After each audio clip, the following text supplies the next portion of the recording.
Hello friends. जब मैं देहरादून से चली थी तो 6:30 की मेरी ट्रेन थी बनारस के लिए। तो मैं फिर अपने घर से कुछ लेके गई थी अपने खाने के लिए, रास्ते के लिए, खासकर रात के लिए और अर्ली मॉर्निंग के लिए, ब्रेकफास्ट के लिए। बाकी मैंने सोचा कि कुछ खा लेंगे बाकी। तो 6:30 मतलब मॉर्निंग में मैंने उसको ख़त्म किया अपना, क्योंकि ख़राब होने का डर था। तो रात में सो नहीं पाए ट्रेन में, क्योंकि उन्होंने एसी ऑफ कर दिया था। तो ठंड से सबकी बुरी हालत हो गई, तो सब लोग, कोई भी नहीं सो पाया, मैं ही नहीं, सभी। इसके बाद हम लोग फिर जब मैं पहुंच गई मतलब रायबरेली से प्रयागराज पहुंची। तो फिर वहाँ तो जो हालत हुई वो तो हुई, जो भी। पर मैं 1:30 बजे की पहुंची हुई। जो मेरी जो कैब थी वहाँ रायबरेली से प्रयागराज, वो उस हिसाब से मैं 8:30 बजे अपने कैंप पहुंची थी। लेट हो गए थे काफ़ी। तो फिर उन्होंने जो मेरे को चाय और जो पकौड़े दिए थे, उसी से मेरा पेट भर गया। मैंने कहा मेरे को डिनर नहीं चाहिए। और पहली रात भी नींद सोई थी, रात में अगले वही रात को 12:30 बजे तक सोई होंगी। और 2 बजे 2:30 बजे का अलार्म था।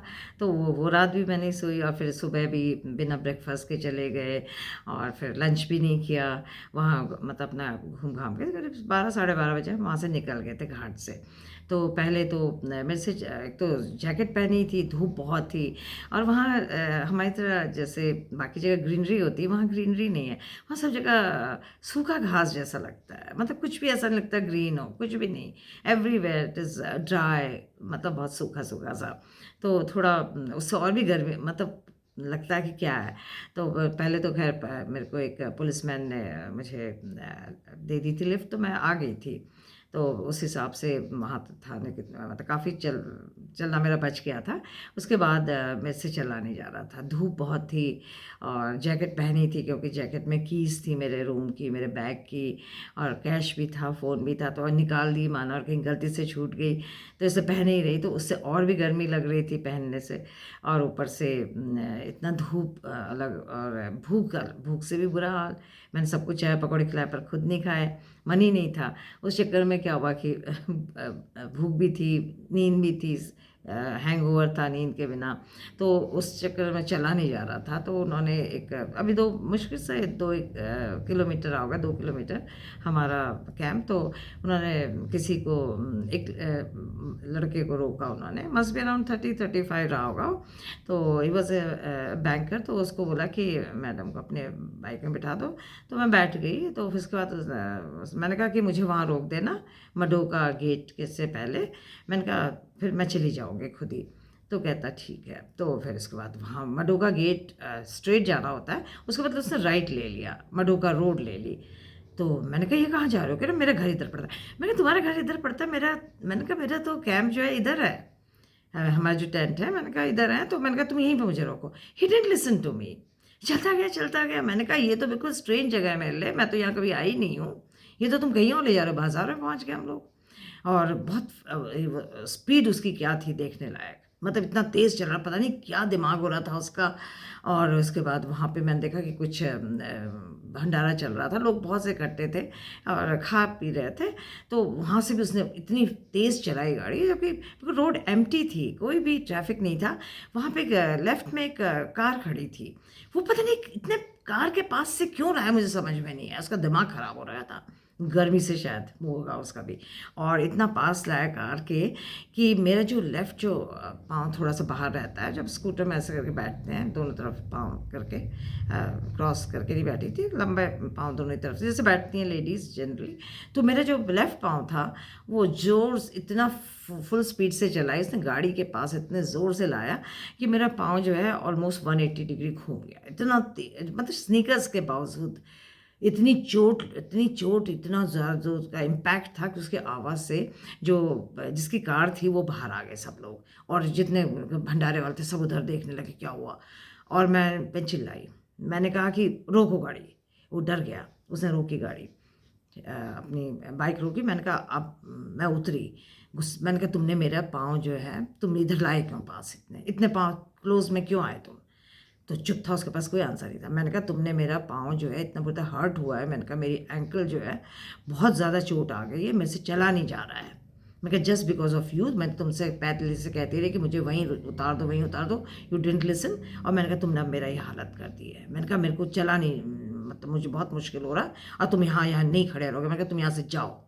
ही वॉन्टेड टू बी देयर। मैंने कहा नहीं, तुम अब यहाँ नहीं रहोगे, तुम निकल चलो यहाँ से, मैं तुम्हें देखना नहीं चाहती हूँ यहाँ। उसके बाद वो चला गया। इसके बाद वहाँ मैं क्रॉस करके इधर आई, राइट में बॉयज़ सब आ गए, काफ़ी बॉयज़ थे वहाँ, तो आ गए सब यंग मैन। तो आए कहने लगे कि मैडम क्या हुआ। मैंने कहा, वो देख लिया था उन्होंने क्या हुआ, कि मैंने कहा बहुत चोट आई है एंकल में। तो 2-3 तैयार हो गए, कहते हैं आपको छोड़ देते हैं। आप कहाँ से? मैंने कहा अच्छा। मैंने कहा वो अच्छा वो कैंप, तो हम आपको छोड़ देते हैं। मैंने कहा नहीं, मैंने कहा बैग में नहीं बैठ पाऊँगी, इसलिए मैंने कहा मेरे से बैठा ही नहीं जाएगा क्योंकि मेरा एंकल बहुत दर्द कर रहा है। तो उसमें से तब तक उन्होंने, मैंने कहा एक स्कूटर मिल जाता तो ज़्यादा बेहतर होता है कि वो थोड़ा छोटा ऊंचा नहीं होता है इतना। तो लकीली वहाँ पे एक ओला बैटरी ऑपरेटेड स्कूटर था, वो वहाँ पे था, तो वो आ गया। वो वहीं पे था, तो वहाँ भंडारा खाने आया था असल में। तो उन्होंने उसको पकड़ लिया, कहा कि मैडम को वहाँ कैंप तक छोड़ कर, उसको पता था कहाँ है। उसने कहा हाँ ठीक है। फिर उसके बाद मैं बैठी और उसके बाद थैंक्स बोला सबको। तब तक वो भी वापस आ गया, उसको डर लग गया कि कहीं मेरे खिलाफ कंप्लेंट ना हो जाए, तो वापस आया दोबारा, आके खड़ा हुआ। मैंने कहा तुम क्यों आए हो यहाँ? मैंने कहा तुम जाओ। इसके बाद मैं चल, वो बहुत ही शर्मिंदा था, वो अपनी अपनी गलती पे शर्मिंदा था। और इसके बाद लेकिन फिर मैंने उससे कोई बात नहीं की। फिर बॉयज़ को मैंने थैंक्स बोला, बाकी जिन्होंने इंतज़ाम किया था सब कुछ। फिर इसके बाद मैं चली गई अपने बैंक कैंप में आई। तो ऐसे ही मैंने बात की, मैंने कहा मेरे इतना दर्द हो रहा भैया। मैंने कहा जूते के अंदर इतना इम्पैक्ट जूते पे पड़ा, अगर मैं सैंडल पहनी होती या चप्पल पहनी होती तो मैंने कहा मेरा हाथ पाँव ही चला जाता, मैंने कहा हड्डी टूट जाती। और लेकिन उसमें बहुत ज़्यादा मैंने आके देखा कि वो क्लॉट जम गया था, स्वेलिंग बहुत थी, and it had become blue, बिल्कुल रेडिश ब्लू हो गया था सारा मेरा एंकल। तो उसने कहा कि मैंने कहा आप कैसे जाऊंगी मैं, कल मुझे चित्रकूट निकलना है सुबह 7 बजे, 6-7 बजे। तो कहता मैडम मेरे पास है टैक्सी। मैं कहा है? तो आई वाज सो हैप्पी। मेरे को शायद ब्लेसिंग इन डिस्गाइज ये इसी को कहते हैं कि चलो मुझे चोट लगी तो याद भी तो मिला इसके पास टैक्सी, क्योंकि वहाँ और टैक्सी नहीं थी। मैंने पता कर लिया था कि और टैक्सी और नहीं मिल रही थी, सिर्फ उसके पास थी। तो उसने बोला कि आप मेरा नंबर ले लो। मैंने नंबर ले लिया उसका। तो कह रहा मैंने कहा तो मैं तुम्हें देना भी है, तुम्हें कुछ पैसा, तुम मुझे छोड़ने आए हो यहाँ। तो मैंने कहा मैं तुम्हारा फ़ोन नहीं, कहता कल दे, मैं जब आऊँगा ना आपको लेने तभी दे देना एक। मैं कहा ठीक है। फिर वो चला गया। आई वॉज़ हैप्पी कि चलो भाई मिल गया कोई ना कोई। फिर इसके बाद मैंने फ़ोन किया अपने यहाँ कैंप में, मैंने कहा कि मुझे लंच चाहिए। तो उन्होंने कहा हाँ मैडम हम देखते हैं। मैंने कहा लंच बचा भी है कि हो गया था 1:30-1:45 हो गया था लंच का, 12:30 तक शुरू हो जाता। मैंने कुछ बचा चेक कर लो, अगर है तो मैंने कहा तब मैं आती हूँ। तो कहते कि हाँ है मैडम, आपके लिए मैंने इंतज़ाम कर दिया है, आपके लायक है। काफ़ी था, लायक क्या था, बहुत था। जाके मैं बड़े मुश्किल से चल के मैं खा पी के आ गई। फिर जब शाम को फिर वो जो लड़के थे उनको टिप दी, तो फिर उसके बाद मैंने उनको बोला कि डिनर में मुझे रूम में सर्व करना। तो क्योंकि मैं चाहती थी कि खा लूँ, नहीं तो अगले दिन का क्या है कुछ पता नहीं क्या होगा, कहाँ बैरिकेडिंग होगी, और उसके बाद स्ट्रेस में खाया नहीं जाता है। तो मैंने कहा डिनर तो कर ही लूँगी। फिर डिनर लेके आए वो, और डिनर भी वही था, कोई बिल्कुल ही घटिया खाना था वो। तो मैंने बोला उनको कि तुम्हारा खाना इतना बेकार है कि खाया नहीं जा सकता। तो खैर जो भी है, खाना खा लिया मैंने डिनर करके। फिर मैं खुश होकर सो गई कि भाई वो सुबह आया। फिर उसके बाद थोड़ी देर में मैंने फ़ोन किया। मैंने कहा क्या? कहता मैडम वो मैंने जो मेरी टैक्सी, तो मेरे पास जो कार है उसमें तो टायर लगाने पड़ेंगे, टायर तो बिल्कुल गोल हो रखे हैं और टायर खरीदने पड़ेंगे। मैं कहा टायर खरीदने लगाने में तो मैंने कहा 3-4 घंटे 2-3 घंटे लग जाएंगे, कहाँ खरीदने जाओगे? तो मैंने कहा वो तो मैंने कहा कुछ और इंतज़ाम कर लो। कहता मेरे दोस्त की टैक्सी है। तो फिर कहता थोड़ी देर में कहने का दोस्त की है टैक्सी मैडम, वो लेकिन उठा नहीं रहा फ़ोन। तो मैंने कहा ये तो बड़ा गड़बड़ है। तो मैंने कहा ठीक है मैं कुछ और देखती हूँ।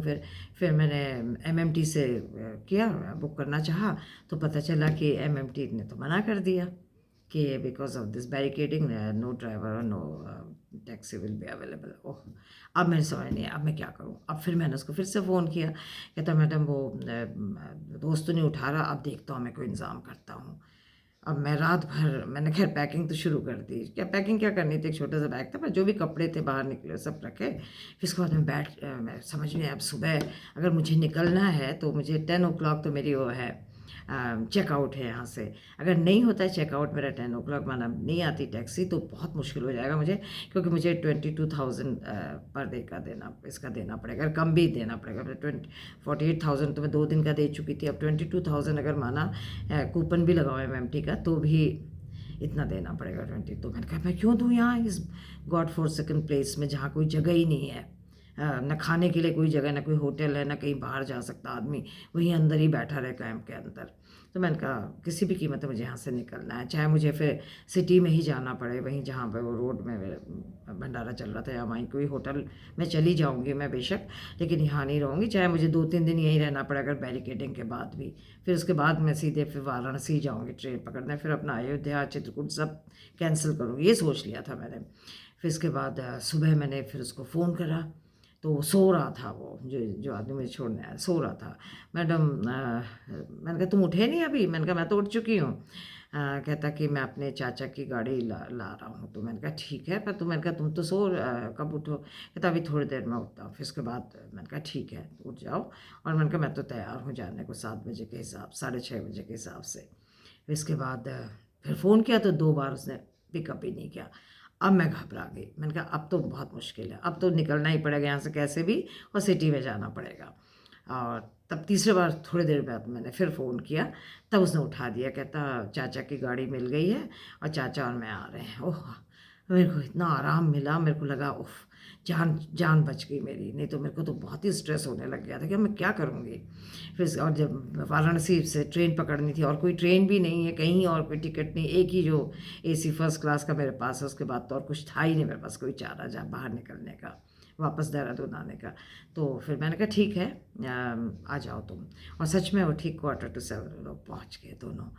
अब पता चला कि वो आ गए हैं, तो कहने के मैडम गाड़ी यहीं ले आएँ आपके, तो उन्होंने सेंट्री ने कहा नहीं अंदर गाड़ी नहीं आती है। नहीं तो कहता मैडम कैसे आएंगी? मैंने कहा नहीं मैं आ जाऊँगी कैसे भी करके, ऐसी बुरी हालत नहीं है। मैंने कहा मैं चल ले रही हूँ।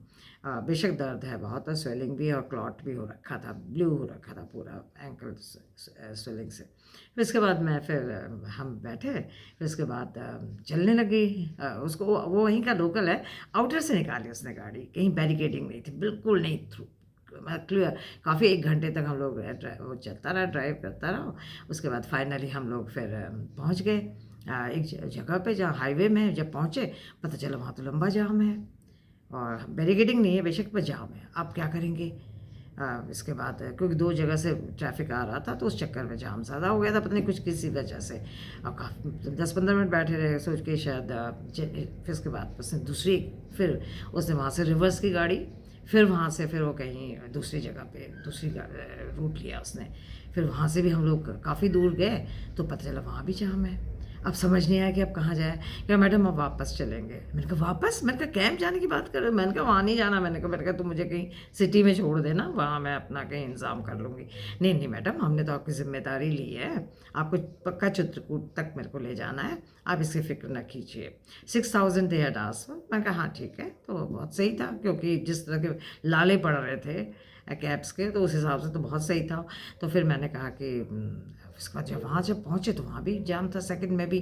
अब उसने अपनी अकल दौड़ाई, उसने कुछ कुछ लोगों से बात करता रहा, कुछ अपना देखता रहा GPS में, और फाइनली वो फिर उसने रिवर्स की, और फिर उसके बाद वहाँ से गाड़ी फिर पीछे हम निकल आए हम लोग एक और कच्ची रोड पे। इतनी डस्टी रोड थी गांव की, और बहुत ही सकरी सी, नैरो बिल्कुल, उसमें इतना धूल मिट्टी थी, मतलब उसमें से किसी तरह से निकल के आगे बढ़ते रहे काफ़ी आगे, लेकिन कच्ची रोड थी। उसका आगे हाईवे में मिलेगा, वहाँ कोई जाम नहीं है, इतना मुझे पता है, वहाँ नहीं होता। और वहाँ से लेकिन कुछ लोग इसी की तरह कुछ स्मार्ट थे, कहीं से पता करके वो लोग भी आ रहे थे, कई गाड़ी 2-4-5 गाड़ियाँ आई, तो ये सबको बता रहा था कि ऐसे जाना, because they were asking him, and he was expert, and he was a very very good man. उसका चाचा भी उतना ही अच्छा, एंड चाचा यंग था उससे। और फिर उसके बाद ये मिडिल एज था। और फिर उसके बाद हम लोग फिर फाइनली हम हाईवे में पहुंच गए। फिर चलते गए बड़े आराम से। फिर रास्ते में उसने कहा कि ब्रेकफास्ट करेंगे मैडम? मैंने कहा नहीं। मैंने कहा कुछ ऐसे ही खाने पीने का बचा हुआ है कुछ, वो वहीं से मैंने ले लिया था कुछ, तो मैंने कहा ऐसे ही उसका कर लेंगे। तो मैंने कहा मेरे को नहीं चाहिए। तो मैंने कहा ठीक है, हम लोग खा के आते। पता चला कि वहाँ कुछ खाने को उनको भी नहीं मिला। तो मैंने कहा कुछ खाया? कहते नहीं। फिर इसके बाद हम लोग फिर बढ़े और आगे चित्रकूट पहुँच गए। तो चित्रकूट से पहले ही बैरिकेडिंग लग गई थी। फिर उन्होंने कहा कि अब आप इससे आगे नहीं जा सकते, लेकिन इसने फिर एक स्मार्ट एक्ट किया, साइड से निकल के हम लोग फिर सिटी में तो दाखिल तो हो गए, लेकिन वहाँ भी बैरिकेडिंग थी और वहाँ कोई ऑटो भी नहीं था, कुछ नहीं चल रहे थे, क्योंकि बहुत से लोग जा रहे थे प्रयागराज के लिए पैदल गाँव के। तो इतना कंजस्टेड थी रोड की, इसलिए कोई ऑटो नहीं चलना था, क्योंकि किसी कोई हर्ट हो सकता था। ना ऑटो, ना कोई मतलब कुछ भी नहीं। तो सब बंद थे अंदर। तो बहुत से लोग ग्रुप्स में, दुनिया भर के गांव गांव के लोग, ज़्यादातर लोग, मतलब सब निकल भर भर के आ रहे थे, मतलब समझ ली सारी रोड भरी हुई थी। तो फिर मैंने पहुंच गए तो मैंने फ़ोन किया होटल को अपने। मैंने कहा भाई मैं पहुंच गई हूँ, लेकिन यहाँ करीब हम लोग इस जगह पे फंसे हुए हैं। जब बताया मैंने उसको जगह, तो उसने कहा कि मैडम हाँ करीब 5 किलोमीटर है। तो कह रहा कोई ऑटो नहीं मिला। मैंने कहा ऑटो कहाँ है? अंदर भी नहीं है। मैंने कहा हम क्रॉस भी कर लें बैरिकेड तो भी अंदर ऑटो नहीं है, तो कैसे है? मैंने कहा आप आइए लेने के लिए, आपकी जिम्मेदारी। अब मैंने कहा इन्होंने तो अपनी जिम्मेदारी पूरी करी, मुझे यहाँ पहुँचा के, अब आप मुझे लेने आइए। तो कहता, मैंने कहा स्कूटर लाना। तो कहता मैडम स्कूटर तो नहीं है, बाइक ही है मेरे पास अभी। मैंने कहा लेके आओ, कुछ तो लेके आओ। फिर वो मतलब कह रहा आ रहा हूँ करते करते उसने 20-15-20-25 मिनट लगाए। मैंने इस बीच उनको पे कर दिया 6,000 उनका, और 1,000 और दिया, क्योंकि उन्होंने जो एक्स्ट्रा किया था और काफ़ी उनका डीजल या जो भी काफ़ी मतलब होता ही है। तो मुझे लगा, और ऊपर से इतना उन्होंने अपना पर्सनल इतना इंटरेस्ट के साथ उन्होंने सब किया, तो कुछ भी देना उनके लिए कम ही होता। तो मैंने 7,000 दे, वॉज सो हैप्पी, काफ़ी खुश थे वो कि मतलब मैंने कहा ये तुम्हारा सब। मैंने कहा इसी में तुम्हारे का उस दिन का और तुम्हारा जो 1-800 जो तुम्हें देना था मैंने, वो मैंने कहा ये, और साथ में ये तुम्हारा। दोनों खुश हो गए। फिर कह रहे जब तक आपकी हम बैठे रहे, जब तक गाड़ी आई, साइकिल बाइक आई, तो उन्होंने फिर मुझे बिठाया उसमें, मतलब साथ सपोर्ट दिया, क्योंकि उसको उसको पता था कि मैडम को, कहता कि मैडम को चोट लगी है, अच्छे से ले जाइएगा। फिर उसने बड़े आराम से, मैंने बोला डिचेस है तो आराम से बचना, स्पीड ब्रेकर में उछालना नहीं। मैंने कहा मेरे को आदत नहीं है बाइक में बैठने की, मैं बड़े मुश्किल से बैठ पा रही हूँ। फिर उसके बाद खैर हम लोग, मेरा बैग भी आ गया था, बाइक लंबी थी, आगे रख दिए उसने बैग भी। फिर उसके बाद हम लोग, फिर मैं बड़े मुश्किल से, गड्ढों से, डिचेस थी, बहुत ही बेकार था चित्रकूट का रोड्स एंड ऑल। फिर फाइनली हम लोग होटल पहुंच गए। फिर वहाँ जाके मैंने आराम रेस्ट किया। फिर मैं शाम को घूमने, क्योंकि वहाँ चूँकि कोई वहाँ वो नहीं चल रहे थे, ऑटो कुछ भी नहीं चल रहा था, तो बाहर दूर जगह है तो जाना मुश्किल था। तो 1-1.5 किलोमीटर पर वो था, राम घाट था। फिर वहाँ राम घाट में मैं घूमी खूब। उस पाँव, उसमें दर्द नहीं हो रहा था, लेकिन हाँ पता, ऐसे प्रेस करने में बहुत दर्द हो रहा था। पता था कि स्वेलिंग भी है सब कुछ, लेकिन चलने में कुछ नहीं पता था। चल के घूम फिर के मैं आगे, रास्ते में गायों को भी खिलाए, केले खिलाए, उनके लिए फ्रूट थे। बहुत गायें, स्ट्रे काउज, स्ट्रे बुल्स पड़े रहते हैं सड़कों पे, बहुत दुख होता है उनको देख के। फिर खिलाया पिलाया, फिर अपना आई अपने होटल में, अच्छे से खाना खाया। फिर उसके बाद फ़ोन आ गया था, जैसे मैं होटल में पहुंची थी इनका फ़ोन आया।